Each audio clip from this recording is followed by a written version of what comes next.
오늘 여러분들 이제 책 하게 될 책은 피터 제이 윌리엄스 복음서를 실릴 수 있는 거 이 책 다 샀죠? 네. 이따가 우리 번역하신 김태훈 목사님께 그 사인해달라 그러면 해주실 거예요. 네. 그래서 이 책은 원래 우리의 메인 텍스트가 그레이크 블룸버그의 복음서의 역사적 신빙성 이 책이에요. 근데 이 책이 굉장히 좋은 책이에요. 그러니까 우리 감신에서 공부하다 보면 소위 역사 비평학적 관점으로 공부를 하기 때문에 좀 교수님들이 충격요법을 많이 쓰시잖아요. 우리 아무래도 감신 선생님들은. 그래서 성경은 사실 다 뻥이었다 뭐 이런 식으로 막 수업을 시작해버리니까 이제 그런 거에 대한 충격들이 있단 말이죠. 특히 여러분 이제 학부 2학년, 3학년으로 올라가는 시점이라 그런 어려움이 있을 텐데 그럴 때 이제 읽을 수 있는 게 이런 복음주의 신학자의 책을 접하면 좋아요. 그레이크 블룸버그. 또 마찬가지로 저명한 학자죠. F.F. 브루스라고 신약 성경은 신뢰할 만한가 라는 제목의 책이 있어요. 그래서 이 두 권의 책이 소위 성서학 관련한 복음주의 관점의 변증서로서 널리 읽히는 책이었는데 최근 나온 피터 제이 윌리엄스 책이 하나 나온 거예요. 그러니까 이제 우리의 탄탄한 변증이 더 이제 소스가 더 늘어난 거죠. 근데 이 책은 번역이 안 됐다가 우리 김성명 목사님은 원서를 읽고 있었대요. 벌써 다 읽었는데 갑자기 이 책이 번역이 딱 된 거예요. 가문사 출판사. 이 가문사 출판사가 표지 디자인이 독특하죠. 늘 이걸로 다 통일하거든요. 근데 여기서 우리 책을 번역하셨어요. 그래서 우리 김태훈 목사님 소개를 잠깐 해드리면 피터 윌리엄스 소개 먼저 할게요. 피터 윌리엄스는 케임브리지 대학에서 박사학위 이거 보면 나와요. 나오니까 패스하고 이제 이거 번역하신 김태훈 목사님은 장신대학교 학부를 나왔어요. 근데 대학원은 총신을 나오셨어요. 그래서 장로교의 그 합동과 통합의 흐름을 다 이제 아시고 또 영어를 아주 탁월하게 잘하신 영어 강사로 활동하셨어요. 그리고 저희 교회에서도 한번 설교를 부탁드려서 말씀 선포하시는 걸 들었는데 설교도 굉장히 은혜롭고 여러분들이 아마 알 친구들은 알겠지만 별명이 있어요. 신학생들의 대통령이에요. 그래서 진보적인 신학적인 관점을 가진 학생들 역시도 김태훈 목사님 앞에서는 명함을 못 내밀어요. 분명하게 딱 얘기하기 때문에. 네. 그렇다고 막 강성 보수 뭐 이렇게 되시냐? 아니에요. 또 합리적인 신학적 이론을 다 걸치고 하시기 때문에 이 비평학적 관점을 사용하실 수 있으면서 그 위를 넘나들면서도 동시에 복음서가 신뢰할 만한 우리의 정경성 있는 문헌이다라는 것을 강력하게 어필해 주실 거예요. 그래서 이 책을 여러분들이 이제 앞으로 읽게 될 건데 한번 목사님 모셔서 직접 강의를 한번 들어보시고 귀하게 은혜 받는 시간 되기를 바랍니다. 네, 그럼 목사님께 박수 넘기겠습니다.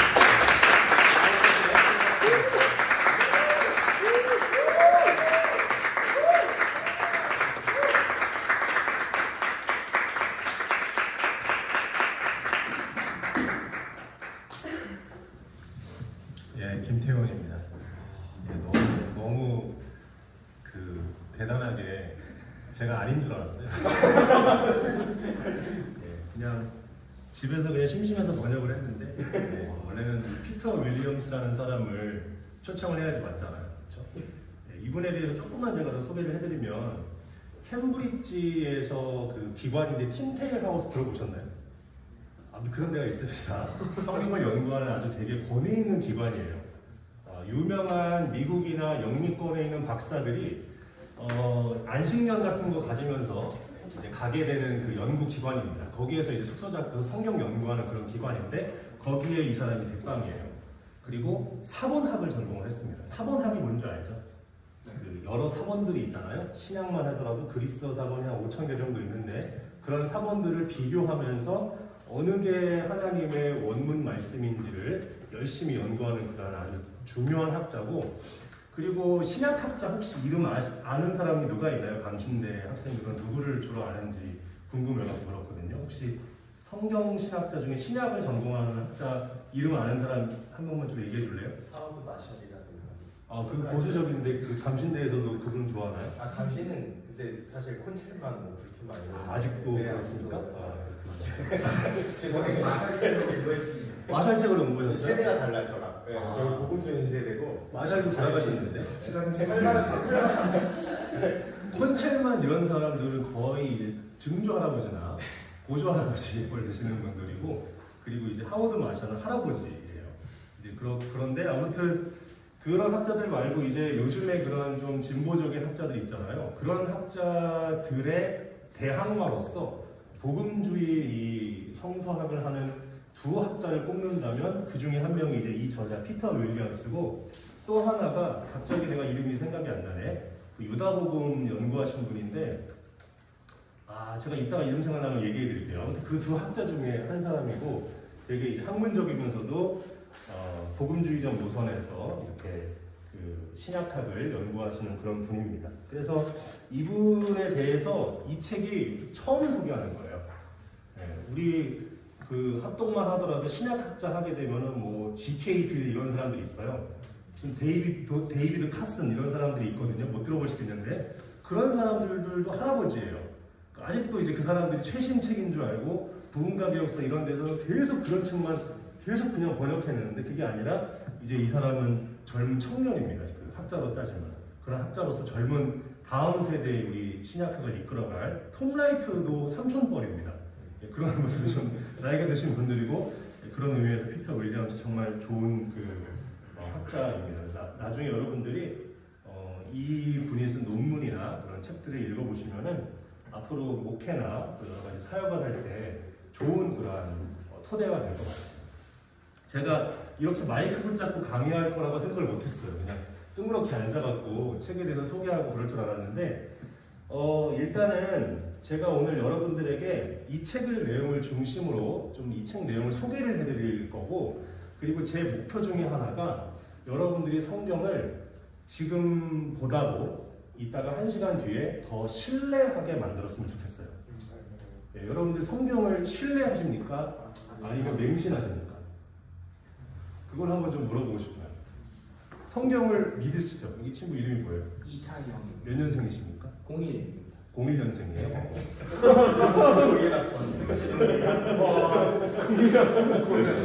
저는 02학번이에요. 그렇게 안 생겼잖아요. 젊잖아요. 예. 그렇죠. 네. 성경을 믿으세요? 네, 믿습니다. 왜 믿어요? 믿으라고 해서. 믿으라고 해서 믿어요? 믿어져요? 네. 그냥 평생 믿어왔어서 그냥. 그렇군요. 그러니까 근데 이제 우리 이제 감신해서 어떻게 본 건지 모르겠지만은 여러 가지 그런 수업에 듣는, 아까 뭐 잠깐 소개했듯이 뭐 비평학이라던가 뭐 성경은 뭐 비판하는 이야기들을 교수님이 많이 하실 때 내 신앙이 부딪히잖아요. 네. 그럴 때 어떻게 해결해요? 저런 말 하는 사람들도 있구나. 나는 그냥 끝까지 내 믿음 정신승리로 이렇게 가는 거예요. 네, 살짝 정신승리. 그렇죠. 거기는 거기 그렇게 되고. 네, 저런 사람들도 있구나. 그렇군요. 근데 평생 정신승리 할 거예요? 그래도 확실한 승리가 더 좋지 않을까 싶어요. 그래요? 근데 우리가 교회에서 너무나도 정신승리 하도록만 교육을 받아왔던 것 같은데, 근데 저는 신약학을 좋아하고 성경신학을 좋아하는 이유가 성경은 신뢰할 만합니다. 학문적으로, 역사적으로. 너무나도 이거는 진짜 고귀한. 근데 대체로 우리나라를 보면은 너무 진보적인 데서 산뜻하고 신박한 내용을 많이 들은 거야. 역사 비평 같은 거 예를 들면. 그러니까 그걸 가지고서 성경을 막 무너뜨려요. 그러다 보면은 거기에 혹해갖고 신앙도 잃어버리게 되는 사람들이 있고, 제가 장신대 학교 다닐 때도 보니까 3, 4학년쯤 되면 막 학교 자퇴하는 애들도 있어요. 교회에서 배웠던 게 다 거짓이었구나. 그런 사람들도 있다는 거죠. 근데 저는 그게 아니라 성경은 정말로 학문적으로 믿을 만하다. 이 책이 이제 그 내용입니다. 그래서 이게 총 몇 챕터까지 있냐면은 한 8챕터 정도 될 거예요. 이 중에서 전체를 다 보기는 좀 시간상 어려울 것 같고, 한 3, 4챕터나 4, 5챕터 정도 여러분들이 혼자 읽을 때 좀 어려운 부분들 위주로만 제가 좀 한번 같이 나눠봤으면 좋겠어요. 혹시 책 다 있나요? 책 이름이 있어야 되는데. 네, 책 다 있으시고 혹시 읽어보셨던 분 있나요? 아직은 없군요.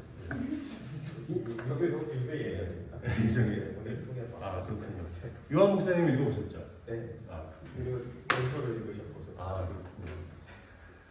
자, 그래서 우리 한번 처음에 이 사람이 이런 얘기를 해요. 신앙이라는 단어가 영어로 뭐죠? faith잖아요. 그죠? faith.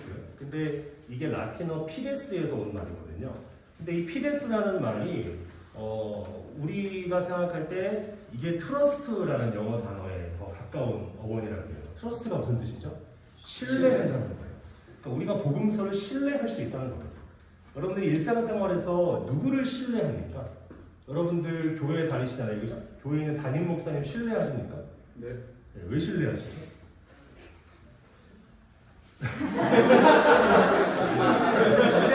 신뢰할 만하고 네. 또 그렇게 지켜봐왔고 그렇죠. 그런 네. 시간과 관계가 있고 그렇죠. 네. 신뢰할 만한 점들이 있다는 거예요. 그러니까 우리도 성경에 대해서 신뢰할 만한 점을 발견하고 그것을 통해서 우리의 믿음이 더욱더 굳건해져야 된다. 이제 이런 얘기를 하는 거죠.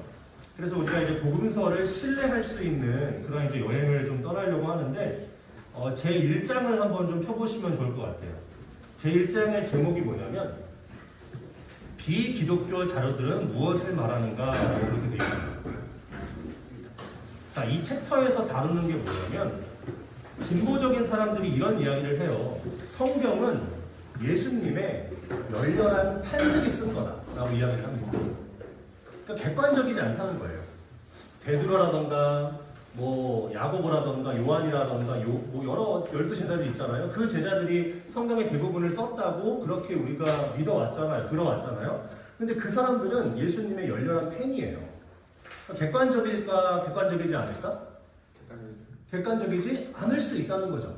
그러니까 이제 진보적인 사람들은 그 예수님의 열혈 팬들이 썼기 때문에 이 성경은 지극히 개정을 목적으로 지어낸 이야기일 거다라고 그렇게 이야기를 합니다. 여기에 대해서 여러분들 반박할 수 있나요? 어떻게 생각하세요?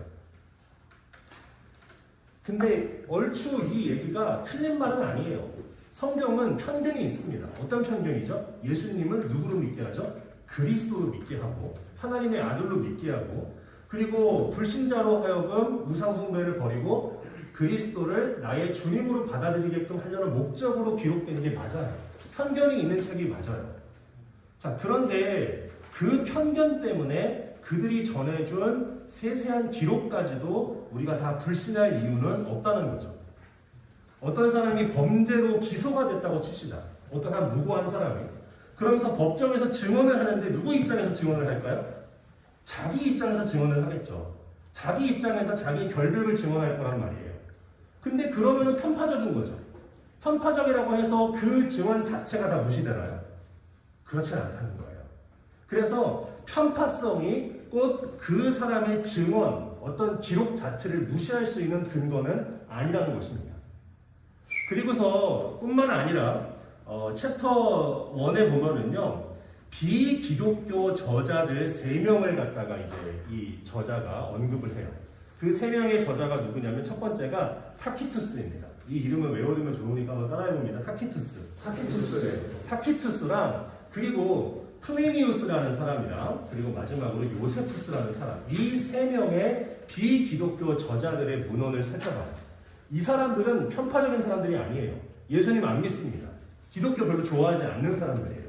그런데 이 사람들이 기록한 그 문헌에 나와 있는 내용들이 복음서나 신약성경에서 말하고 있는 내용들과 일치하는 부분이 많아요. 그렇다면은 이게 뭘 변증하는 거죠? 성경의 이야기는 편파적이긴 하나 비기독교 사람들이 썼던 문헌의 내용과 일치하는 부분이 있으니까 성경의 내용은 신뢰할 만하다는 거죠. 이해되시나요? 예, 그래서 이 첫 번째 챕터에서는 이 3명의 비기독교 저자들을 좀 간단하게 살펴보려고 해요. 여러분 몇 페이지를 펴시냐면 이게 몇 페이지더라? 25쪽, 26쪽이거든요. 25쪽, 26쪽. 마이크 꼭 안 써도 되죠? 뒤에 다 들리죠? 네, 제가 이렇게 25하고 26쪽을 한번 펴보시면요. 25쪽 그러나라고 이렇게 돼 있잖아요. 예. 번역을 하다 보면 제일 어려운 게 인용문이에요. 인용문. 아까도 이렇게 동의했지만은 근데 이것도 타키투스의 그 헬라어 라틴어 글을 영어로 옮긴 것을 또 한국어로 옮긴 거라서 정말 이거 번역하느라고 죽는 줄 알았어요. 근데 여러분 한번 그래도 읽어보시면 이해는 될 건데 26에서 26페이지까지 타키투스의 글 있잖아요. 요거를 여러분들 한번 좀 제가 시간을 한 15초는 좀 너무 짧아 30초 정도 드릴 테니까 한번 읽어보시면 좋을 것 같아요. 읽으면서 이게 기독교와 뭔 상관이 있는지 성경의 내용을 어떻게 지지해주고 있는지 한번 좀 살펴볼게요.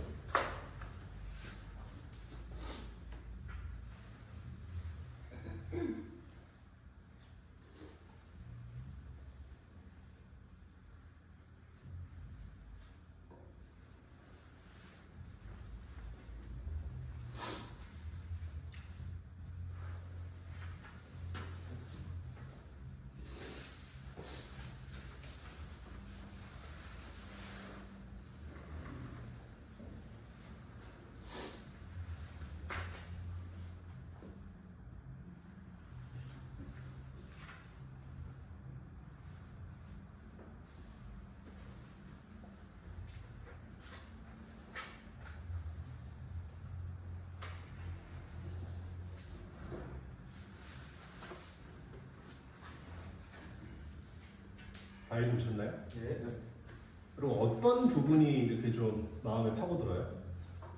어떤 부분이 기독교 여러분 성경에서 읽었던 부분이랑 좀 뭔가 매치가 되는 부분이 있는 것 같아요?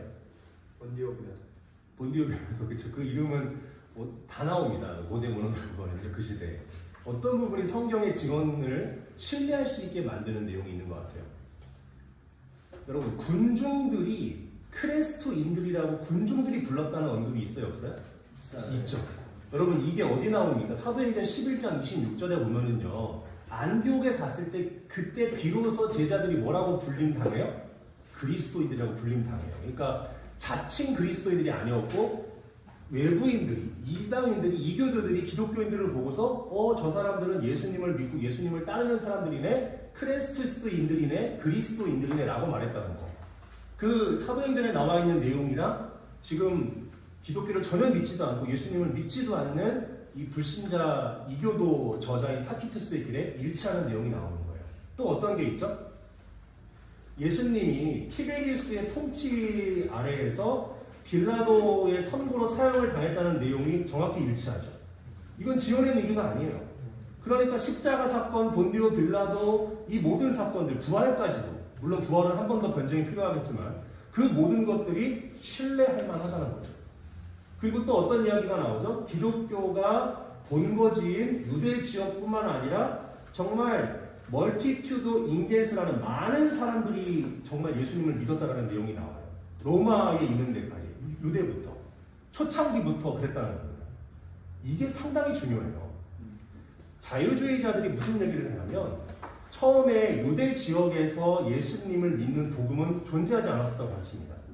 나중에 후대로 가서 안디옥 교회나 정말 한 몇십 년, 20, 30년 지난 다음에 헬라의 이교도 종교에서 따온 여러 가지 개념들을 그 유대적인 그런 개념과 섞어갖고 기독교를 만들어냈다고 해요, 나중에.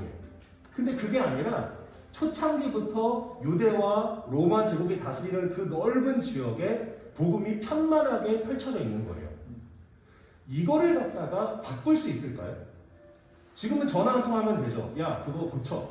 그 부분 삭제. 이렇게 할 수 있잖아요. 근데 그때는 전화기도 없었고 걸어다니면서 그 편만한 지역을 한 진짜 수천 명 동원해갖고 한 사람 한 사람 붙잡고서 바꿔줘야 되잖아요. 뭔가를 조작을 하려면. 그럴 수 있는 게 아니라는 거예요. 그만큼 이 예수 그리스도의 복음이 초창기에 너무나도 널리 퍼져 있었고 많은 사람들이 믿었기 때문에 조작을 할 수 없었던 거예요. 그런 것도 여기서 바라볼 수 있는 거고, 그리고 또 네로 황제가 기독교를 박해했었던 내용들에 대해서도 많이 나오잖아요. 이런 것들도 우리가 이 기독교나 또 요한계시록에 나와 있는 그런 여러 가지 내용들과 여러 가지 부분에서 일치하는 부분이 많이 있다는 거죠. 그리고 우리 또 한 명 또 살펴볼게요. 이번에는 플리니우스라는 사람입니다. 플리니우스. 자, 그 내용은 좀 더 뒤로 가셔야 되겠죠? 뒤로 가시면은 몇 페이지를 펴시냐면 우리 35. 예, 32쪽을 잠깐 펴보세요. 32쪽을 펴시면 먼저 플리니가 누구인지를 한번 좀 살펴보도록 할게요. 예. 32쪽에 보면은요. 32쪽이 맞나? 잠깐만요.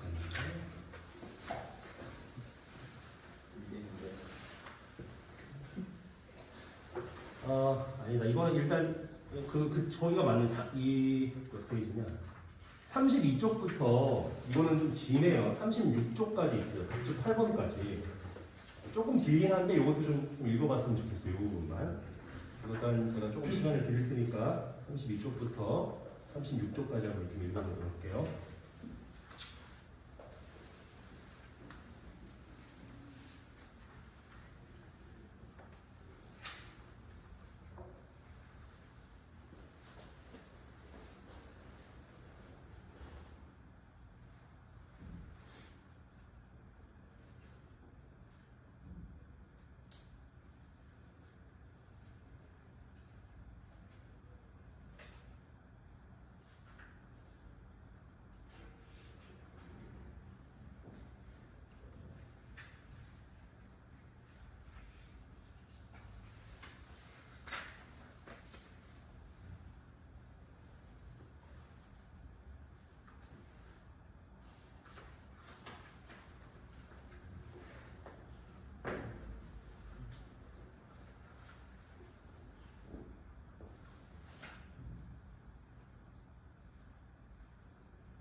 다 봤어요?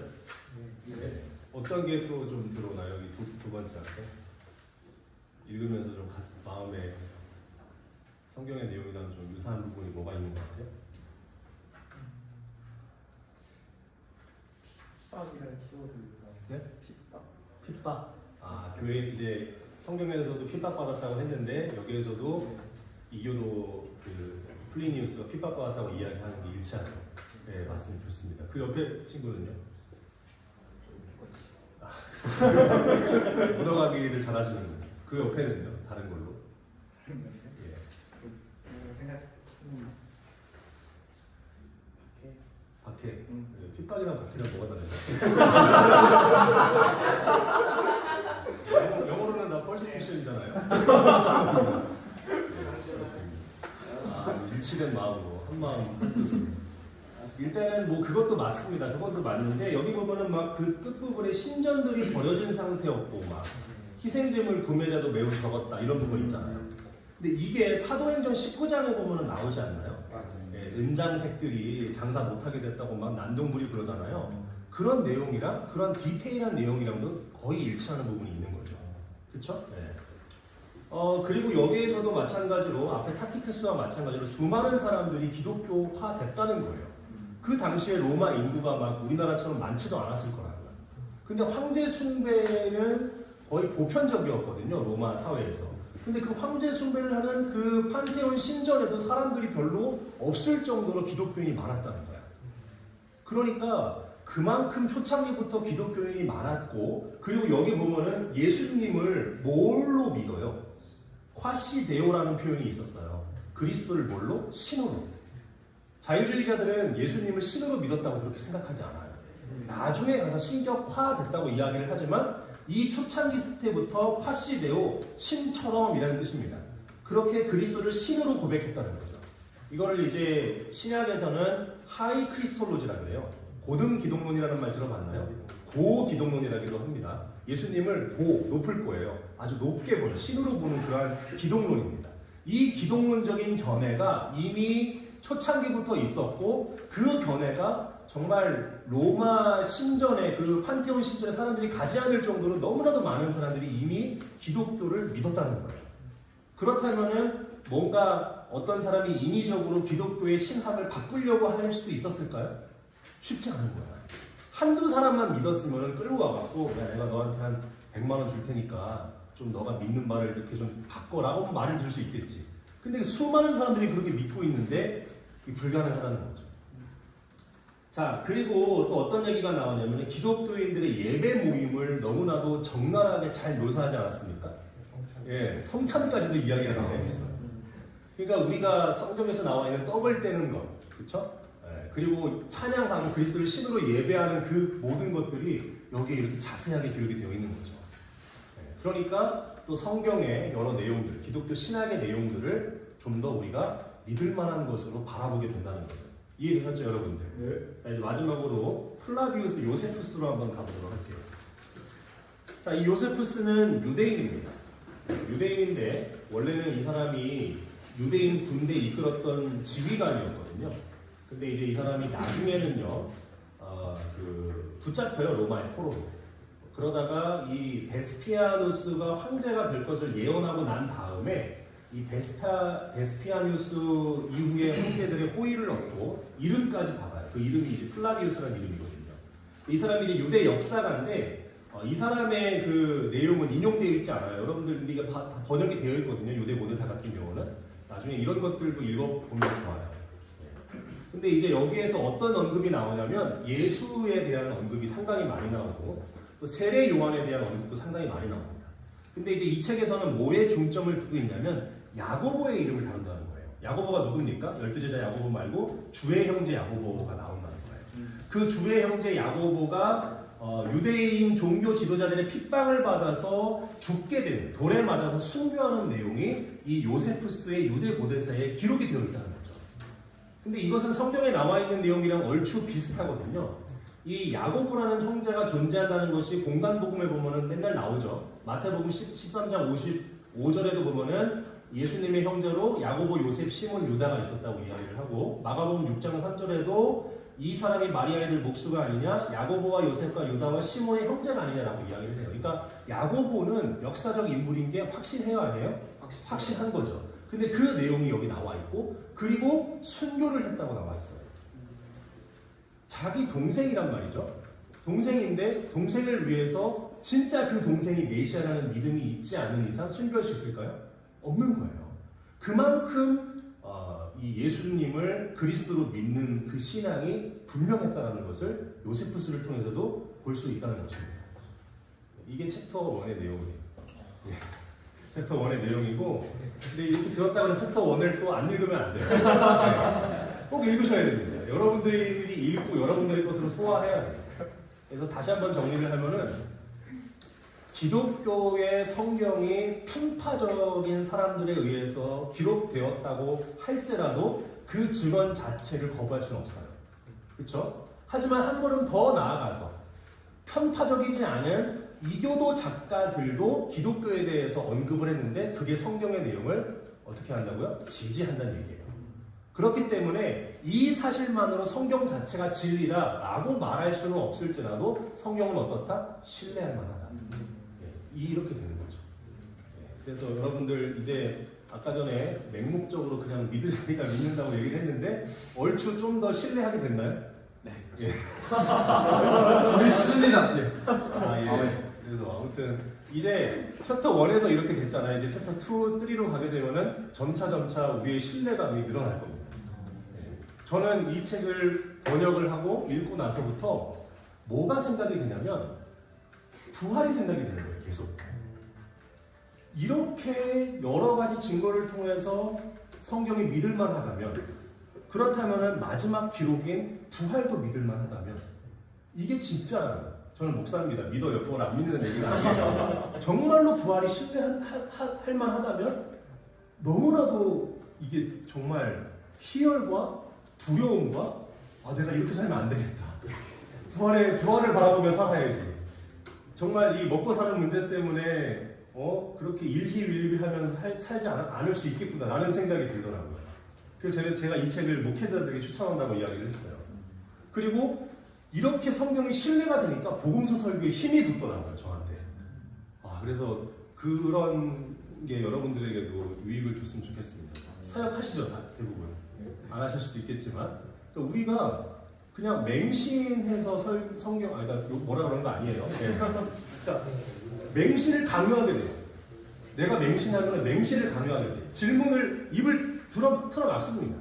대부분 담임 목사님들 이런 거 잘해요. 입을 막아요. 그냥 믿어야지 이런다는 거예요. 근데 그게 왜 그러냐면 내가 그러기 때문에 그래요. 근데 내가 합리적으로 이성적으로 접근을 하게 되고 그래서 믿음과 신뢰에 이르게 되면은 앉혀놓고서 긴 이야기를 하게 됩니다. 그러면서 정말 얘가 이 복음의 신뢰성을, 진정성을 정말 깊이 받아들일 수 있게 노력을 한다는 거죠. 그래서 아무튼 첫 챕터가 끝났고요. 두 번째 챕터를 이제 또 보도록 할게요. 이 8챕터까지 다 하기에는 좀 너무 긴 것 같고, 자, 두 번째 챕터를 보시면은 이제 네 권의 복음서가 뭔지에 대해서 이야기를 해요. 왜 복음서를 다룰까요? 앞에서는 비기독교의 자료들을 다뤘죠. 이제는 네 권의 복음서, 우리가 이제 믿는 그 기독교 자료들을 이제 직접적으로 살펴보려고 이제 하는 거죠. 자, 그래서 이제 이 복음서는 뭐냐면은 예수님의 생애에 대한 최고의 정보를 담고 있는 자료입니다.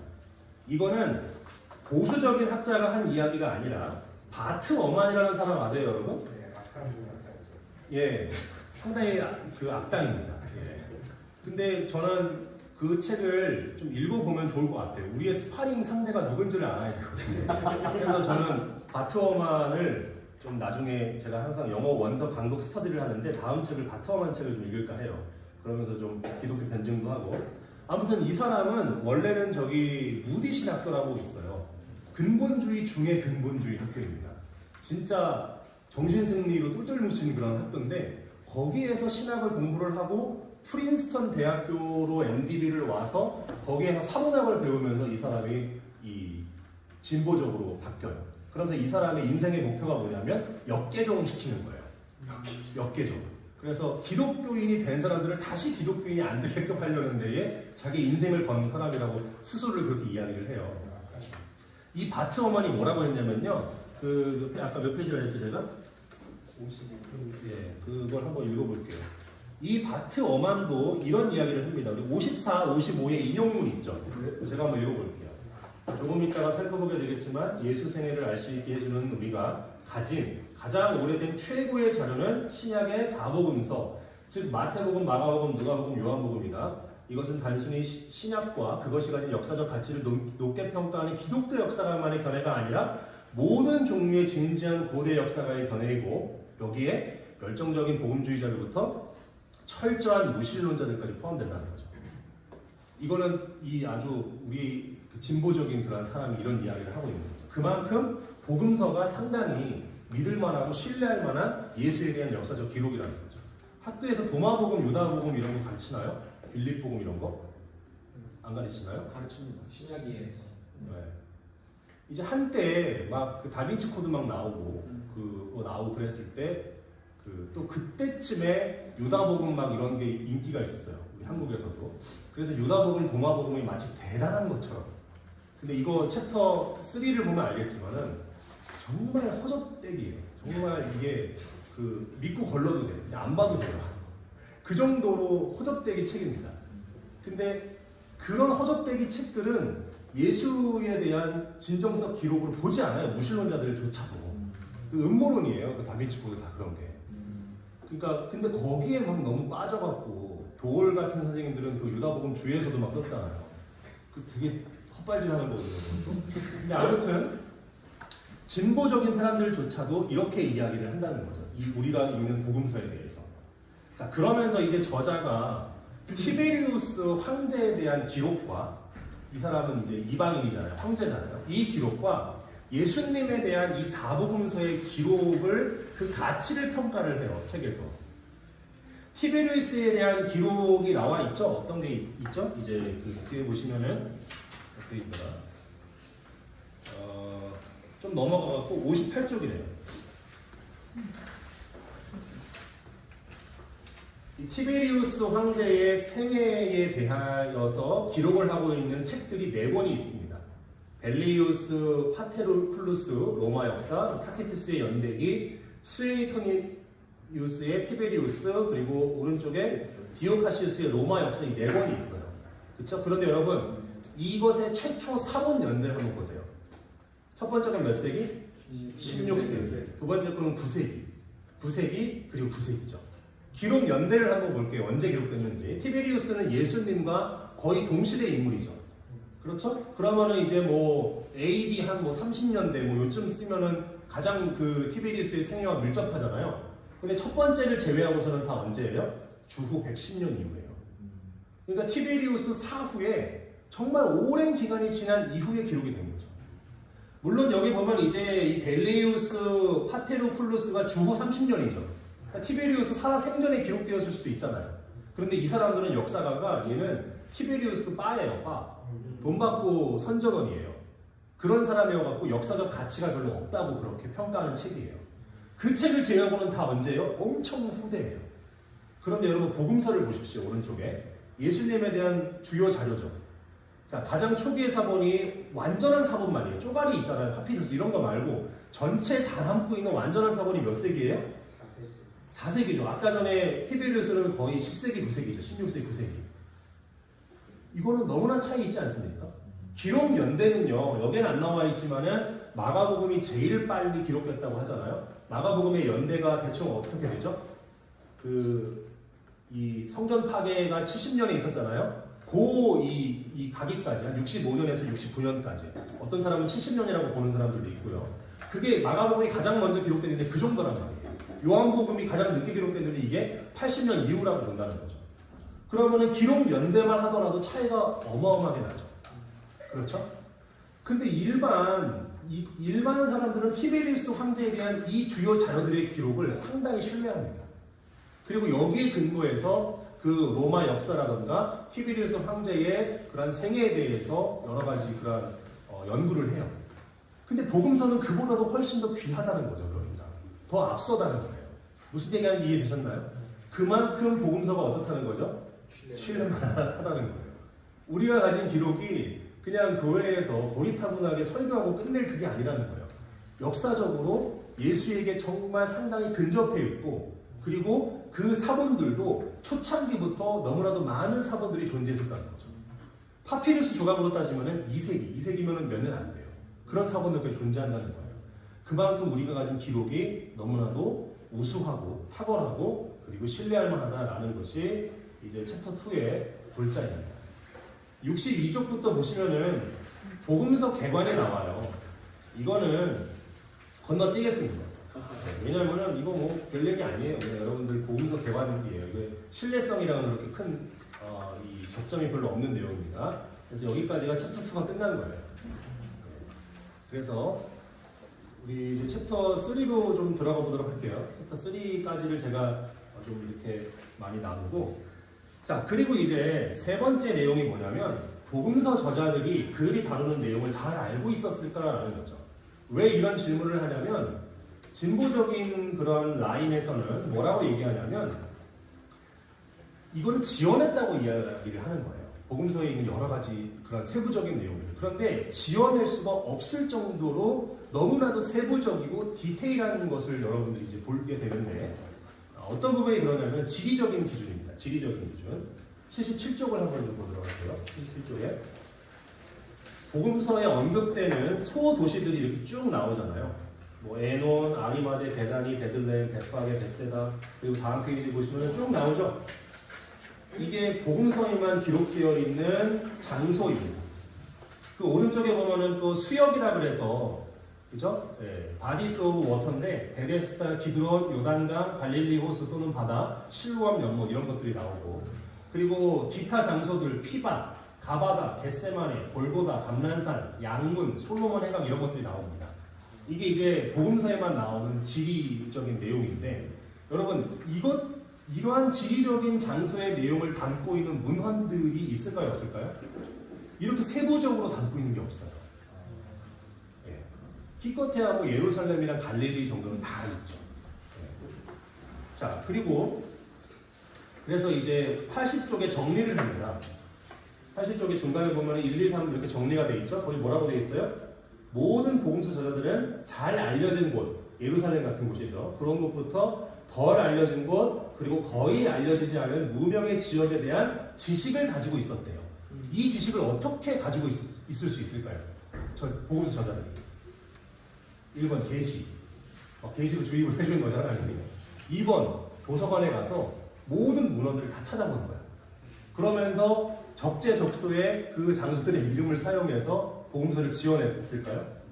그게 아니겠죠. 정말로 이 역사 현장에 있었던 거죠. 아니면 이 역사 현장에 있었던 사람들로부터 그 지명들까지도 디테일하게 다 전수받은 거죠. 그래야지만 가능한 거예요. 아시겠죠? 그래서 2번 계속 보시면은요, 어떤 복음서 저자도 모든, 그리고 복붙이 아니야. 컨트롤 CV가 아니에요. 마가가 마태 이렇게 막 좀 인용을 하긴 했지만 비슷한 부분이 있지만 하지만 마태, 마가, 누가, 요한 모두 각자 독특한 지명들을 기록하고 있어요. 복붙이 아니라는 얘기죠. 그만큼 그 저자들이 전수받거나 실제 예루살렘 땅에서 경험한 그 장소를 그대로 기록을 하고 있다는 거예요. 예, 이게 여러분들 혹시 수긍이 되시나요? 수긍이 안 되시면 손 들고 반박하시면 됩니다. 그럼 저랑 이제 맞짱 떠야 돼요.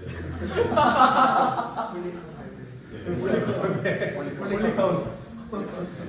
되게 재밌잖아요. 여러분 선배 중에 TV도 나오고 저도 즐겨봅니다. 제일 지식이 많은 것 같아요. 그 분들 중에서. 김요한 목사님이 뛰어넘는 여러분들 다 되시길 바랍니다. 이번 시즌 2에 자, 그래서 그 모든 저자들이 다양한 종류의 지리적인 정보를 보여준다는 거, 이것도 예산일이 아니라는 거예요. 우리는 너무나도 단순하게 벳박에 배단이 그냥 그렇게 봤지만, 근데 그게 그 디테일한 정보를 인위적으로 늘기에는 당시에는 무슨 그런 우리가 인터넷 들어가고 문헌들을 다 찾아볼 수도 있는 것도 아니고 책들도 없었고 거의 그게 쉽지가 않은 거예요. 자, 그래서 우리 뒤쪽으로 넘어가게 되거든요. 어디를 보시냐면은 여기 보시면은 길과 여행을 보이시죠? 86쪽에. 이거는 제가 자세히는 안 볼 텐데 길과 여행이라던가 또 한 2페이지, 90페이지 가면 동산이라던가 이런 것들이 있잖아요. 이런 것들도 다 디테일하게 묘사가 되어 있는데 그 지리 정보, 역사 정보와 일치한다는 거예요. 인위적으로 만들어낸 것이 아니라는 것입니다. 그래서 93쪽에 보면 이게 무슨 의미인가? 이게 무슨 의미예요? 아까도 제가 계속 얘기했지만은 신뢰할 만하다는 거예요, 복음서는. 그리고 이거는 이제 보너스로 한 가지 알려드리면은 여러분 그 데카폴리스 아시죠? 데가볼리라고 하잖아요. 데가볼리가 10개의 그 로마 그 도시를 모아놓은 거잖아요. 예수님도 자주 가셨고요. 그 데카폴리스에 대한 기록이 그리스 로마 문헌에 많이 나올까요, 안 나올까요? 많이 나올까요? 많이 나와요. 많이 나오는데 그 데카폴리스에 대한 기록 중에서 가장 제일 먼저 기록된 그 언급이 어디인 줄 아세요, 여러분? 그게 마가복음이에요. 연대로 봤어요. 상당히 이른 시기죠. 그러니까 그만큼 우리가 이 보고 있는 성경이 역사, 지리, 자료로서도 상당히 귀중한 역할을 할 수 있다는 거예요. 그만큼 신뢰할 만하다는 것입니다. 수긍되시나요, 여러분? 네. 자, 우리 94쪽으로 한번 좀 넘어가 볼게요. 94쪽에는요, 제가 아까 전에 뭐 유다복음이니, 도마복음이니, 빌립복음이니 이거 다 좀 허접하다고 했잖아요. 그 이야기가 여기 나와요. 후기 복음서와의 대조라고 이렇게 나와 있는데 여기에서 도마복음이랑 빌립복음이랑 유다복음에 대해서 이야기를 하는데 그 94쪽 두 번째 단락부터 한번 제가 좀 읽어볼게요. 뭐라고 그랬는지 한번 보세요. 94쪽입니다. 도마복음은 유대만 한번 언급하고 다른 지역을 전혀 언급하지 않는다. 유다복음에는 지명이 전혀 나오지 않는다. 빌립복음에는 예루살렘이 4번, 나자라는 이제 나사렛을 말하는 거죠. 나자라가 한 번, 요단이 한 번 언급됩니다. 너무 차이가 나지 않아요? 네. 그러니까 그래서 이게 이 역사적 디테일이 존재하지 않는 거예요. 이 유다복음이나 도마복음은. 그러니까 이게 얼마나 평범하고 그냥 대수롭지 않은 책입니까? 예, 그 정도로 이 후기 복음서들, 그렇죠? 빌립복음이나 유다복음이나 이런 것들은 복음서 자료와 비교해봤을 때는 질적인 차이가 너무 많이 나는 거예요. 아시겠죠? 네. 자, 그래서 이제 그 다음에는 사람들의 이름입니다. 사람들의 이름. 이 사람들의 이름 부분에 대한 내용은 여러분 예수와 목격자들이라는 책 들어보셨나요? 네. 그 책에 있는 내용을 거의 그대로 컨트롤 CV 했어요. 여기 있는 내용은. 근데 되게 유익한 내용입니다. 성경의 이름들이 상당히 많이 나오죠. 네. 성경에 사람들의 이름이 상당히 많이 나오는데 리차드 보캄이라는 학자가 그 이제 유대 사회의 그 이름들을 추적할 수 있는 모든 사료들, 요세푸스라던가 사회문서, 초기 랍비들의 문헌, 그리고 죽은 자들의 뼈가 담겨 있는 유골함들까지 다 조사를 해갖고 그 이름들의 순위, 빈도 그걸 갖다가 이제 그 조사를 했거든요. 그래서 그 유대 사회에서 사용되었던 이름들의 순위와 복음서에 나오는 이름들을 또 다 조사를 했어요. 그 이름들의 빈도 수와 비교를 했거든요. 그랬더니 아주 놀라운 결과가 나타났습니다. 98쪽 한번 보실래요? 네. 여러분 98쪽에 보시면은 이제 표 첫 번째 거 보이시죠? 여기 보면은 모든 자료에 나타난 빈도와 신약에 나오는 이 이름을 한 사람의 수가 일치하지 않습니까? 일치하죠. 166 엘르아잘 보세요. 빈도가 적죠? 그러니까 신약에도 이 이름을 한 사람 수가 한 명밖에 없는 거예요. 그런데 시몬을 보시면은 243번이나 나오죠. 빈도가 좀 높죠? 그러니까 신약에 이 이름을 한 사람 수도 많은 거예요. 그러니까 역사적인 그런 어떤 이 정보와 복음서에 나와 있는 그 정보가 상당히 들어맞는다는 얘기죠. 이해되셨나요? 이 부분도? 네, 그러니까 이름에 있어서도 이 복음서의 기록은 질적으로 상당히 수준이 높다는 얘기예요. 아시겠죠? 그래서 이걸 또 그 뒤로 좀 넘어가셔갖고요. 104페이지를 보시면은 후기 복음서들, 도마복음 같은 거랑 또 비교를 합니다. 이 도마복음 같은 거에서는요, 이름들이 어떻게 나오냐면 그 디테일한 이름 하나도 나오지 않아요. 한번 좀 보시면은 그 후기 복음서의 대조 이름 부분의 셋째 줄부터 보시면은 2세기의 도마복음은 야고보, 예수, 마리아, 마태, 살로메, 시몬, 베드로 그리고 물론 도마를 언급하는데 이 정도가 전부라는 거예요. 디테일한 정말 막 그런 이름들은 나타나지 않는다는 거죠. 그리고 같은 2세기의 마리아 복음은 5 이름만 언급을 하고 있죠. 안드레, 레이, 마리아, 베드로, 그 구원자. 그 구원자는 예수님을 가리키겠죠. 그러니까 이 이름에 있어서도 많이 다른 거예요. 105페이지 보셔도 유다 복음에도 이름들이 나오는데 맨 밑에 보니까 어떤 이름들입니까? 아담, 아다마스, 아도나이오스, 바르벨로. 이거 유대 이름 같지가 않죠. 이브, 조에, 가브리엘, 바릴라, 하르마터트. 완전 좀 약간 헬라적인 이름이 좀 많이 섞여 있잖아요. 그러니까 질적으로 상당히 후대의 헬라 문화를 이렇게 반영하는 거죠. 도마복음이나 이런 것들. 그러니까 질적 차이가 상당히 많이 난다는 겁니다. 자, 그래서 요 정도로 이 부분은 또 챕터 3를 정리를 좀 하면 좋을 것 같습니다. 그리고 또 121쪽을 한번 좀 보시면은 121쪽에 성경의 유대성이 있는 것을 이야기를 해요. 유대성. 성경의 유대성이 있다는 것이 또 성경을 신뢰하게끔 만들어준대요. 왜 그러냐면은 유대적이면 유대적일수록 복음서의 기록 연대가 앞일까요? 뒤일까요? 앞이겠죠. 유대적이면 유대적일수록. 예수님이 유대인이었고 이스라엘 땅에서 이 일들이 발생한 거니까. 근데 마태, 마가, 누가, 요한복음에도 이 유대성이 상당히 많이 있다는 거예요. 이런 것들이 존재하지 않고 헬라적인 면만 있다면은 상당히 후대적인 거라고 우리가 생각을 할 수 있는데 그렇지 않고 복음서에는 유대성이 강하게 있다는 것을 이야기하는 것입니다. 자, 그리고 126쪽도 한번 볼게요. 식물 용어가 나와요. 식물 용어. 그러면서 127쪽에 두 번째 줄에 어떤 게 나와요? 돌 무화과 나무가 나오죠? 이 돌 무화과 나무가 뭐예요? 삭개오 아시죠? 삭개오가 여리고에서 예수님 보려고 돌 무화과 나무에 올라갔잖아요. 그렇죠? 네. 근데 이 돌 무화과 나무조차도 그냥 쓴 게 아니라 역사적인 증거예요. 왜 그러냐면 이게 이제 피쿠스 시포모루스라는 이 종의 나무거든요. 근데 2세기 랍비 아빠 샤울이라는 그 사람의 글에 따르면 이 나무는 여리고에서만 존재하는 그런 나무라는 거예요. 네, 상당히 신뢰감을 주지 않습니까? 예.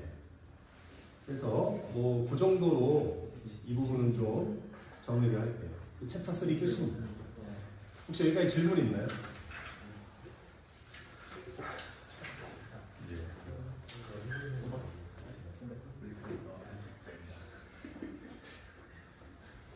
주제와는 좀 다른 질문일 수 있는데 이제 저자가 저희가 마가, 마태 그리고 누가하고 요한으로 알고 있잖아요.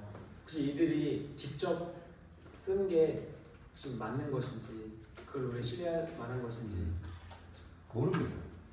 네, 그게 이제 마태가 그러니까 이제 뒤에서 여기서 나와요. 2층에서도. 근데 이 저자의 생각은 뭐냐면 우리가 전통적으로 알고 있는 그러한 내용들이 있잖아요. 전통적으로 저자라고 생각하고 있는 그 내용을 전제할 때 복음서가 더 명쾌하게 기록이 된다는 거예요. 그게 왜 그러냐면 누가복음을 누가가 썼다고 가정을 했을 때 누가복음은 갈릴리 바다라고 안 해요. 뭐라 그러죠? 갈릴리 호수라 그래요. 왜 그럴까요? 누가는 지중해를 봤죠. 그 장엄한 바다를 봤어요. 그런 누가가 봤을 때 갈릴리는 호수예요. 그래서 갈릴리 호수라고 씁니다. 그런데 이제 마가복음을 누가 썼다 그러죠? 마가가 썼다고 하지만 그 마가의 전승을 어디에서 가져왔다고 이야기를 해요? 베드로에게서 가져왔다고 그렇게 보수적인 사람들을 이해를 하거든요. 그런데 마가복음에는 갈릴리 바다라 그래요. 왜 그럴까요? 베드로의 입장에서 베드로는 밖에 안 나가봤어요. 예, 완전 촌놈입니다. 베드로의 입장에서 봤을 때 이게 웃긴가? 아무튼 베드로의 입장에서 봤을 때는 갈릴리는 바다예요. 아시겠죠? 그러니까 이런 것부터 시작해서 여러 가지 그런 내용들이 이 책에도 많이 나오는데 전통적인 저자관 또는 전통적인 저자에 대한 입장을 가질 때에 복음서가 더 단순하고 명료하게 해석이 돼요. 우리가 신학을 할 때 중요한 게 단순 명료예요. 이게 되게 중요합니다. 괜히 뭐 예를 들어서 여기서도 비유 이야기 나오잖아요. 진보적인 사람들은 그 예수님이 황금률에 대해서 말하지 않았다 그래요. 그럼 예수님이 황금률에 대해서 말하지 않았다고 한다면 누가 말했는지에 대한 그런 어떤 알리바이를 만들어내야 되잖아요. 복잡한 거야. 아 그럼 그게 누굴까 하면서 막 추적해 들어가는 거예요. 아 그럼 마태일까? 마태 공동체일까? 아니면 누구일까? 이렇게 들어가는 거죠. 그 시나리오를 써요. 그래서 책을 써요. 그런 다음에 학생들에게 가르칩니다. 이게 정말 잘못된 거예요. 그러면서 이게 오해하게 만들어요. 아 마태가 아니구나 이렇게 하게끔 만드는 거거든요.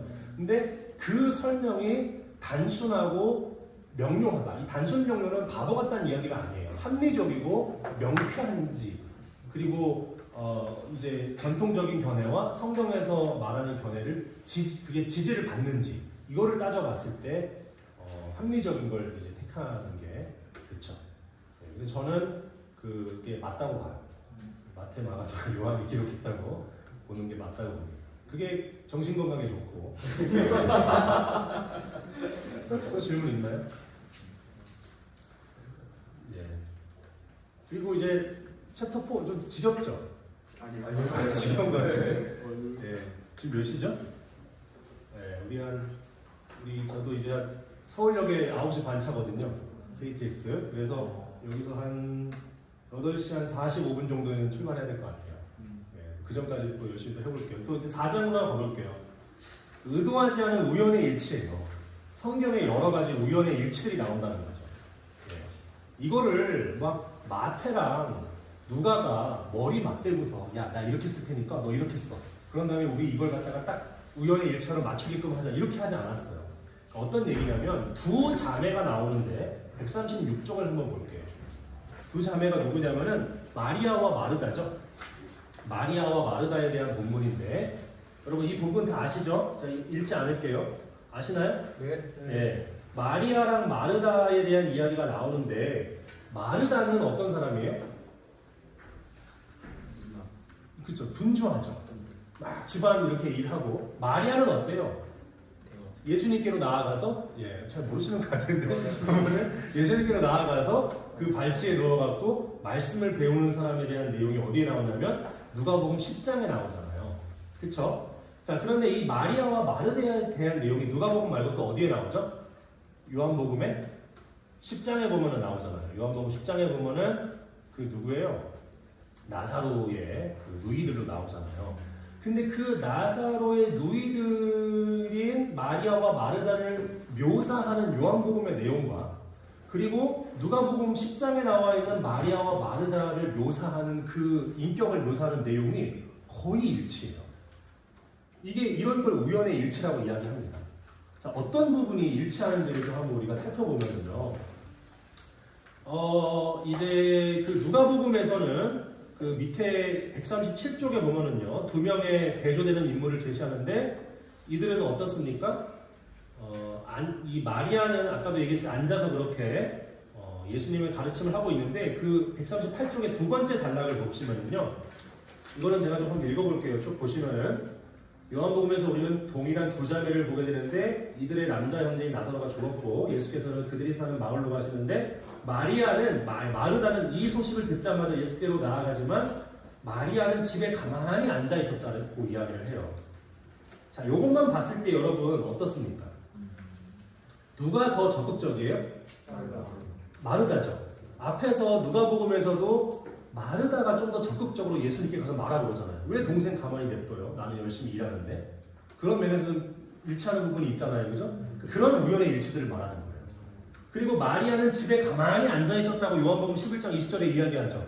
누가복음에서도 마리아는 예수님의 발치에 가만히 앉아서 설교 듣고 있는 거죠. 그러니까 이런 게 우연의 일치라는 거예요. 이거를 갖다가 서로 짜고 치는 고스톱처럼 그렇게 서로 짰을까요? 그렇지 않다는 거죠. 이런 우연의 일치들이 복음서에 상당히 많이 나타난다는 겁니다. 자, 하나만 더 살펴보면은요, 넘어가서 140쪽이에요. 자, 야고보와 요한입니다. 야고보와 요한에 대해서 누가복음 9장에서는 뭐라 그럽니까? 여기에서는 막 야고보와 요한이 예수님이 사마리아 통과해서 가려고 하는데 얘네들이 못 통과하게 하니까 얘네들이 뭐라고 얘기를 해요? 주여 우리가 불을 명하여 하늘로부터 내려 저들을 멸하라 하시기를 원하나이까 이러잖아요. 그러니까 상당히 어떻습니까? 전투적이죠. 네. 막 진짜 불을 멸한다는 거는 그 뭐예요? 완전 심판하겠다 이런 얘기 아니에요? 소돔과 고모라처럼 여기겠다 이 얘기입니다.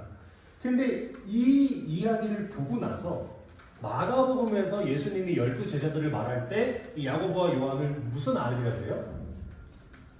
우레의 아들이라고 하죠. 그쵸? 우레의 아들. 천둥 번개의 아들이라는 거예요. 그 자기 성격을 묘사하는 거죠. 그런 부분에서 누가복음의 내용과 마가복음의 내용이 어떻습니까? 어느 정도 일치하는 면이 있다는 거죠. 네, 이게 바로 의도하지 않은 우연의 일치라는 겁니다. 그래서 이 우연의 일치들을 통해서 복음서를 더 어떻게 여기게 되죠? 신뢰할 만하게. 짜고 치는 고스톱이 아니라 자기들이 만들어내고 지어낸 이야기가 아니라 좀 더 신뢰할 만한 진정성 있는 역사적 기록이라는 것을 알게 된다는 거죠. 이 물고기 두 마리 143쪽에 보면은요, 이건 이제 오병이어 기적 때 이야기를 말하는 건데, 오병이어 기적 때 그 마가복음의 묘사를 보면은 잔디가 푸르렀다고 이야기를 해요. 잔디가 푸르를 수가 있을까요? 혹시 성주순례 가본 사람 있어요? 없습니다. 안 가보셨어요? 저는 가봤어요. 며칠 전에. 지난주에 이 예루살렘이랑 베들레헴을 가봤거든요. 준사막이에요, 준사막. 거의. 근데 이제 그런 곳에 잔디가 푸르렀다는 거예요. 독특하니까 언급을 했겠죠. 그쵸? 네. 근데 이제 여기 뒤에 보시면 몇 페이지야? 146쪽에 보면은요, 예수님이 기베라 근처에서 오병이어 기적을 일으키셨는데, 그 간수량을 보세요. 간수량. 자, 4월을 한번 보세요. 왜냐하면 오병이어 기적이 언제 일어났어요, 여러분? 언제 일어났냐면 요한복음 6장을 기준으로 봤을 때는 6월절 부근에 일어나는 거예요. 그러면서 요한복음 6장에서 오병이어 기적을 일으키시고 내가 바로 생명의 떡이다. 그렇게 이야기를 하잖아요. 그러니까 4월쯤이란 말이야. 잔디가 푸르렀었던 그 이제 오병이어 기적은요. 근데 1월, 2월, 3월의 강수량 봐봐요. 많아요, 적어요? 많죠. 그러니까 엄청나게 비가 내린 거야. 그 척박한 땅에, 준 사막 지역에 비가 엄청나게 내리고 4월쯤 되면 이제 푸른 잔디가 있었겠죠. 예, 이런 역사적 일치가 있습니다. 예, 엄청 신뢰가 되죠. 예, 신뢰가 별로 여기 앞부분만 신뢰가 되지 않다. 기적이 쳐버려. 예. 그리고 이제 148쪽에 보면은 두 아내가 나오는데 이 두 아내는 이제 요세푸스하고 공간복음에 보면 헤롯 안티파스 그 이웃의 나바테아 왕 아리테스 4세와의 그 대화 내용을 나오는 건데 여기에서도 서로가 우연의 일치, 그러니까 성경만이 아니라 뭐 마태와 누가, 뭐 아까 요한과 누가 이렇게만 하는 것이 아니라 이 배경부라 요세푸스의 내용과 공간복음 사이에 우연의 일치들도 많이 나와 있어요. 그래서 이거는요 제가 인용을 좀 해놨는데 이것도 제가 한 20초 정도 드릴 테니까 148쪽과 149쪽에 있는 이 내용을 한번 좀 읽어보세요. 이거는.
대충 보셨나요? 네. 예, 우리가 세례 요한에 대해서 알고 있는 내용들이 상당히 많이 나오죠. 네. 예, 그런데 좀 독특한 게 하나 끝부분에 있었죠. 헤롯 군대가 세례 요한을 처형한 다음에 헤롯 군대가 파멸을 당했대요. 근데 그게 누구 때문에 그런가? 요한에 대한 하나님의 신원. 헤롯이 요한을 죽인 것 때문에 하나님이 헤롯의 군대를 파멸한 것으로 그렇게 이제 이해를 하는 거잖아요. 그렇죠? 그런 부분에서 서로 보완적으로 읽혀질 수가 있는 거고 어느 정도 일치되는 면이 우연의 일치죠. 이게 의도하지 않은 그런 일치된 내용이 나오는 거죠. 요세푸스가 그 복음서의 내용을 보면서 이렇게 썼으니까 내가 이렇게 하면은 뭐 이런 게 아니라는 얘기예요. 아시겠죠? 그런 부분이 내용이 나옵니다. 이제 챕터 4가 끝났어요. 챕터 4가 끝났고 시간이 15분까지라는데 이 뒷부분은 여러분들이 좀 읽으시고 제가 몇 가지 좀 꼭 필요한 내용을 좀 하나 이 책에서 이야기하고 싶은 게 뭐냐면 170쪽의 내용입니다. 이거는 신약학을 하면서도 여러분들이 꼭 반드시 이해를 하셔야 되는 부분이라서 제가 이제 이거를 좀 강조하고 싶어요. 이 책이 복음서를 변증하는 책이기도 하지만 저는 신약학 개론이라고 생각해요. 여기 다 있어요, 진짜. 그러니까 아는 만큼 보인다 그래요. 이 책이 아는 만큼 보이는 겁니다. 근데 그 중에서 이 170쪽에 나와 있는 내용은 상당히 중요한데 이거는 지금도 그래요. 지금도 이제 진보적인 학자들이 그래요.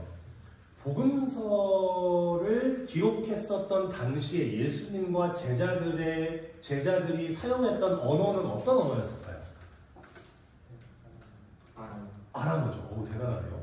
네, 어떻게 하셨죠? 여기 써있죠, 그죠? 여기 솔직하다 이렇게 보고 있어. 아람어였어요. 근데 우리가 보는 성경은 한글 성경이지만은 원문 성경은 뭐예요? 헬라어죠. 그러니까 아람어에서 헬라어로 번역이 된 거네요. 그러니까 이제 진보적인 사람들이 이렇게 생각을 해요.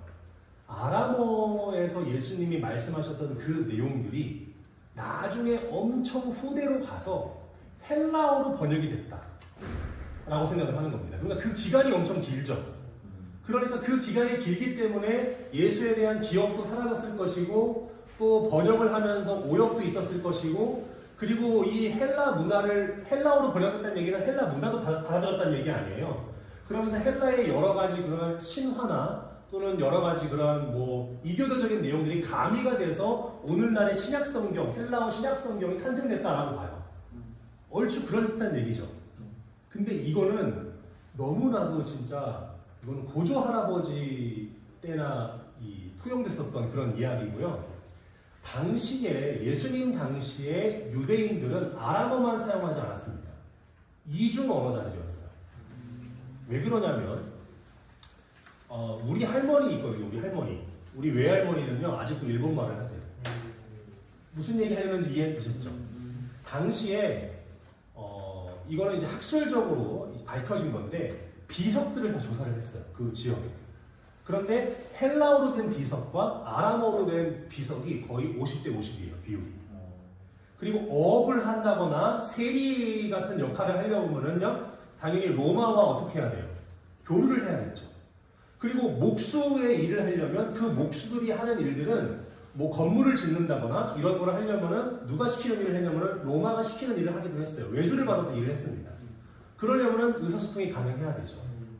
예수님의 12 제자들의 직업과 그리고 예수님의 직업 이 모든 것들은 이중 언어를 사용하지 않으면 할 수 없는 일들이에요. 이해되셨나요? 그러니까 예수님이 여러 가지 비유의 말씀을 하시거나 또는 여러 이야기들을 하실 때 아람어로만 기록하지 않았을 거예요.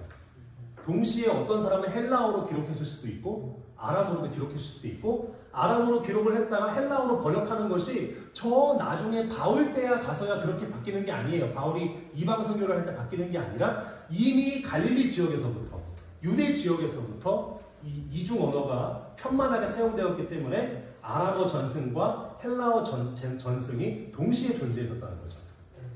이해되시나요? 이 전제가 분명하게 잡혀야 돼요. 네. 이게 아니면 그 성경 본문을 진화적, 발전적으로 이야기를 해요. 그렇게 이야기를 해버리게 되면은 우리가 가진 헬라어 성경을 신뢰하기가 상당히 어려워요. 예수님의 제자들은 다 바보였고 학문 없는 범인이라고 하잖아요. 사도행전에 보면 학문 없는 범인. 근데 그게 무슨 가나다나 마바사를 몰랐다는 그런 문맹이라는 이야기가 아니라 유대교 학문 기관에서 정식 랍비 교육을 받지 못했다는 그런 의미밖에 안 돼요. 그러니까 바보가 아니었어요. 이중 언어자였고 이계국어를 사용했고 예수님이라는 탁월한 선생을 통해서 비유가 아니면 말씀하지 않으시는 그 예수님의 제자들이었단 말이에요. 3년 반 동안 공부를 시켰다는 거죠. 풀타임으로. 대단한 사람들입니다. 제자들이. 그래서 그 사람들이 우리에게 초창기부터 아람어와 헬라어로 동시에 믿을 만한 증언을 우리에게 남겨주는 거예요. 나중에 후대에 가서 바뀐 게 아니라. 이해되셨나요, 이 부분? 네. 예, 이 전제를 갖는 게 되게 중요하고 이게 이제 마틴 행헬이라는 사람의 입장이에요. 예, 마틴 행헬이라고 되게 유명합니다. 예, 아마 여기 학교 교수님들은 별로 안 좋아하실 수도 있어요. 근데 이제 신종교사학파라고 하죠. 예, 신종교사학파의 거의 시조새 같은 분이에요. 예, 그분이 그렇게 얘기하고 이거는 이제 정설이에요. 지금 제가 방금 이야기했던 거예요.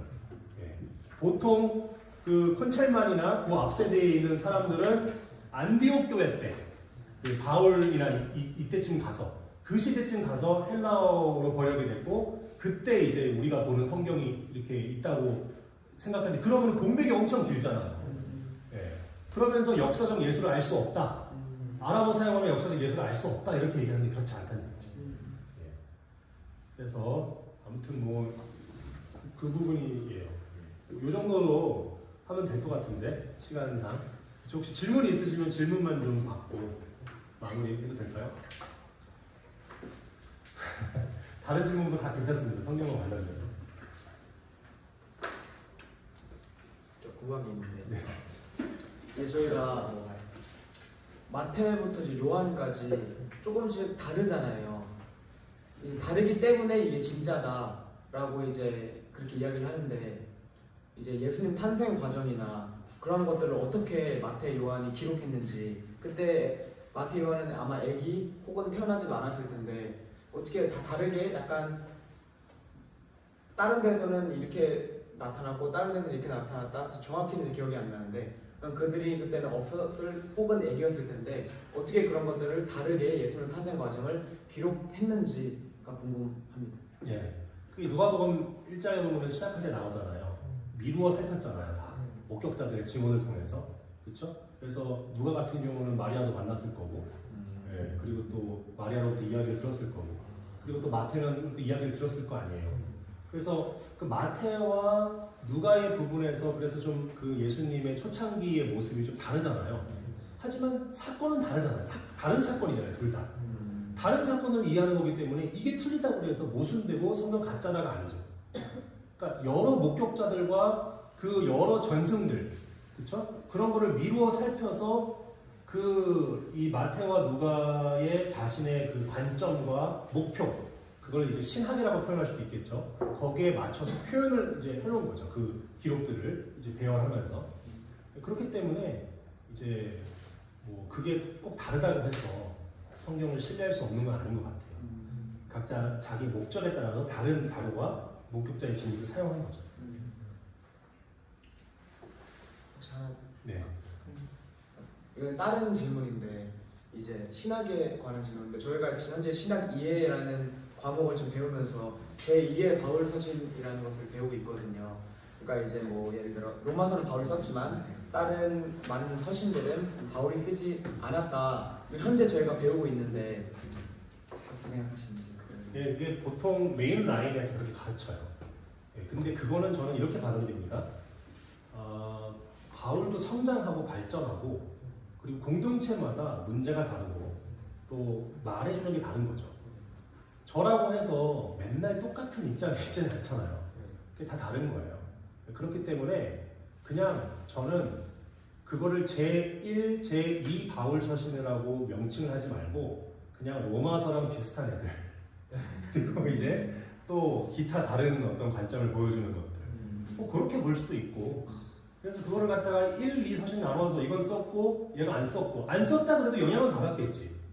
그렇죠. 뭐 바울 학파라고 막 이렇게 만들어내요 또 말을 바울 공동체라고 이야기를 하고 그걸 어떻게 뭘 그 근거에서 그렇게 얘기할 수 있는지 잘 모르겠는데 그냥 그래서 제가 아까 얘기한 거예요. 그렇게 자기네들끼리 이 가설을 세우고 가설을 기반으로 해서 학술 서적들을 내고 그 책들이 이만큼 쌓이고 그래서 그걸 합해서 교재로 쓰고 그걸로 가르치다 보니까 그 세계가 형성이 되는 거잖아요. 예, 근데 그게 저는 바람직하지 않고 제고해봐야 된다고 생각을 해요. 뭐 1서신, 2서신. 물론 그게 차이점은 좀 있겠죠. 네. 만약에 그 루터가 칼빈이 로마서 갈라디아서를 읽고 은혜 받지 않고 에베소서를 보고 은혜를 받았다면 에베소서는 제1 바울서신이 됐겠죠. 그리고 로마서 갈라디아서는 제2 바울서신이 됐을 수도 있고요. 그렇지 않나요 이게? 귀에 걸면 귀걸이, 코에 걸면 코걸이에요. 신앙이. 그러니까 비판적으로 저 사람이 진짜 제정신으로 하는 말인지 아닌지를 잘 분별을 해봐야 돼요. 교수님들이라고 다 하는 건 아닌 것 같아요. 너무 비판적 의식을 심어주고 가는 것 같아갖고 그렇긴 한데. 네, 아까 뭐 쳐들었잖아요. 네, 그럼 이제 전체가 다 아예 역사책으로 봐도 되는 건가라는 부분도 있거든요. 근데 이제 100%가 아니라 일부는 조금 문화적인 표현들이 사용되지 않는가라는 말을 들어본 것 같아요. 예를 들어 동방박사들이 쫓아갔던 그 별 같은 경우도 사실 별을 쫓아가도 사실 별은 항상 그 자리에 있잖아요. 그래서 진짜로 다 있었던 일은 아니고 몇몇 곳은 좀 약간 각색되거나 표현된 곳이다가 문학적으로 그런 곳을 어떻게 보아야 될지 궁금합니다. 너무 좋은 질문입니다. 자, 단문 신화가 구라예요, 진짜예요? 단군 신화는 진짜 있었던 일 아니라요? 네? 아니요. 단문 신화. 네, 단군 신화는 구라입니다. 구라예요? 그 사무엘 비시코크라는 사람이 있는데 그 사람이 쓴 책 제목 중에 하나가 스토리 에즈 히스토리, 히스토리 에즈 스토리예요. 이게 무슨 말이죠? 이야기로서의 역사, 역사로서의 이야기예요. 고대 사회의 문헌들 특히 그런데 단문 신화도 불안하고 말할 수 없어요. 그 역사적 실체들이 있어요. 그 스토리가 담아내는 역사적인 그 실체가 있는 거예요. 이거를 역사와 신학이라고도 표현할 수 있어요. 기독교 성서학에서는 신학적인 내용만 너무 많이 얘기한다고 가짜가 아니에요. 그렇다고 해서 날것으로의 역사만 말할 수도 없어요. 그 두 개는 진짜 그 칼로 무 자르듯이 썰 수 있는 내용이 아닙니다. 이거는 같이 되어 있어요. 그래서 불투만이 뭐 얘기했죠? 비신화한다고 했잖아요. 불가능한 작업이에요. 그래서 불투만이 그렇게 얘기한 것을 그 누구죠? 트리니티 신학 교수 신학 교수 베누저가 재신화라는 책을 썼어요. 네. 신화가 역사가 아니라는 이 근대적 사고에서 벗어나야 돼요. 신화와 역사는 뗄 수가 없어요. 네. 그래서 그렇습니다. 네. 그 책 중에 옛날 책인데 팩션으로서의 영어라는 게 있어요. 팩션. 팩션이 뭐와 뭐의 합쳐죠? 팩트와 픽션의 합쳐예요. 이 단어를 요즘에 사용하는지 모르는데 제가 학부 때는 팩션이라는 말이 많이 나왔어요. 이런 대장금 이런 거 알아요, 영화? 네. 알아요? 네. 하여튼 뭐 대장금이라든지 허준이라든지 요즘에는 뭐가 있더라? 그 허준 너무 좋아해요. 네? 슈리 뭔지 모르고 하여튼 뭐 드라마 같은 거 보면은 그건 그냥 픽션이야. 그 명불 허전인가? 명불 허전 봤어요? 못 봤습니까? 그런 거 보면은 역사적인 이야기와 상당히 픽션한 그런 이야기들을 얘기를 하잖아요. 그래서 팩션을 얘기를 하는데 그렇다고 해서 그게 완전 허구라고 볼 수는 없잖아요. 네, 그게 역사라는 것 자체가 그래요. 해석이라는 것, 뭔가 이렇게 신학적 요소가 가미됐다는 것. 예수님을 역사적 예수와 신학적 예수로 나눌 수가 없어요. 근데 이거를 막 자꾸 썰라 그래 이거를. 근데 이거를 썰면은 죽어요. 죽습니다. 이게 신학이 안 돼요. 우리가 믿는 역사적 예수는 그리스도로서의 예수예요. 예. 그게 신약 성경의 편파성이죠. 그걸 보여주는 거예요, 우리에게. 그래서 그런 부분에서 팩션 좋죠 이거 내용.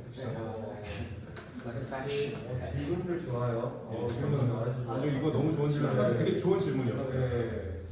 내가 섹시한 하나만 더 하고 마무리할까요? 없으면 마무리하고 또 있어요? 예. 그러면 맞춰도 되죠, 목사? 아, 네. 예. 우리 목사님께 박수 한번 해주세요.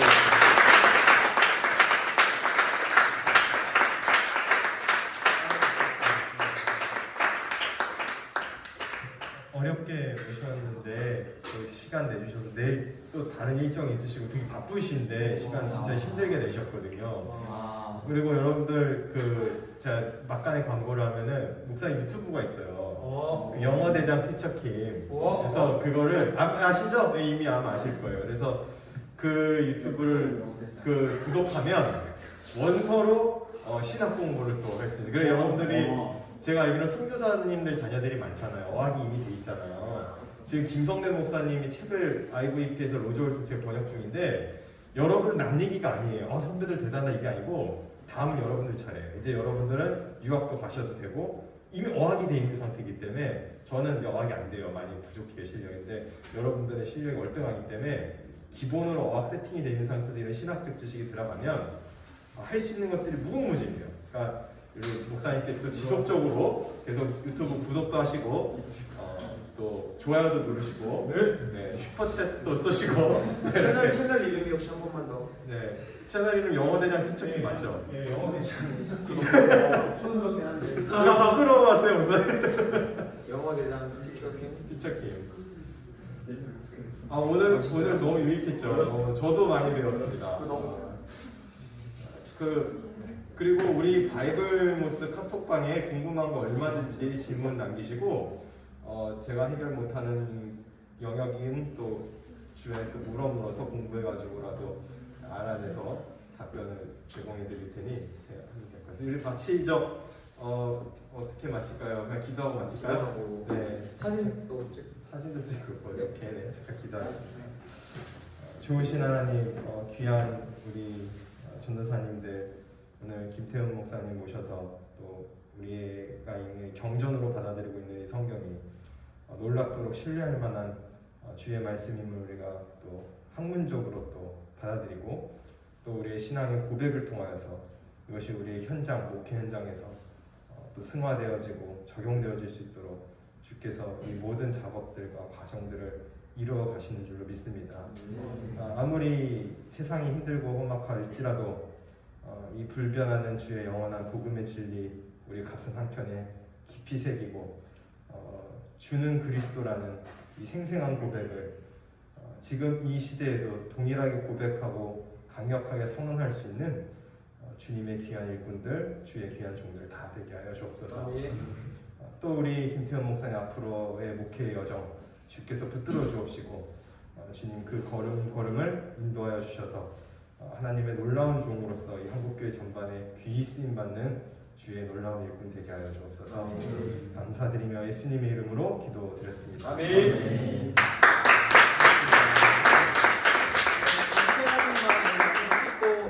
우리 기념사진 촬영 한번 하고 네 여러분 제가 사진 찍어드릴게요. 아, 나오셔야 돼. 다 나와야 돼. 그래요? 네.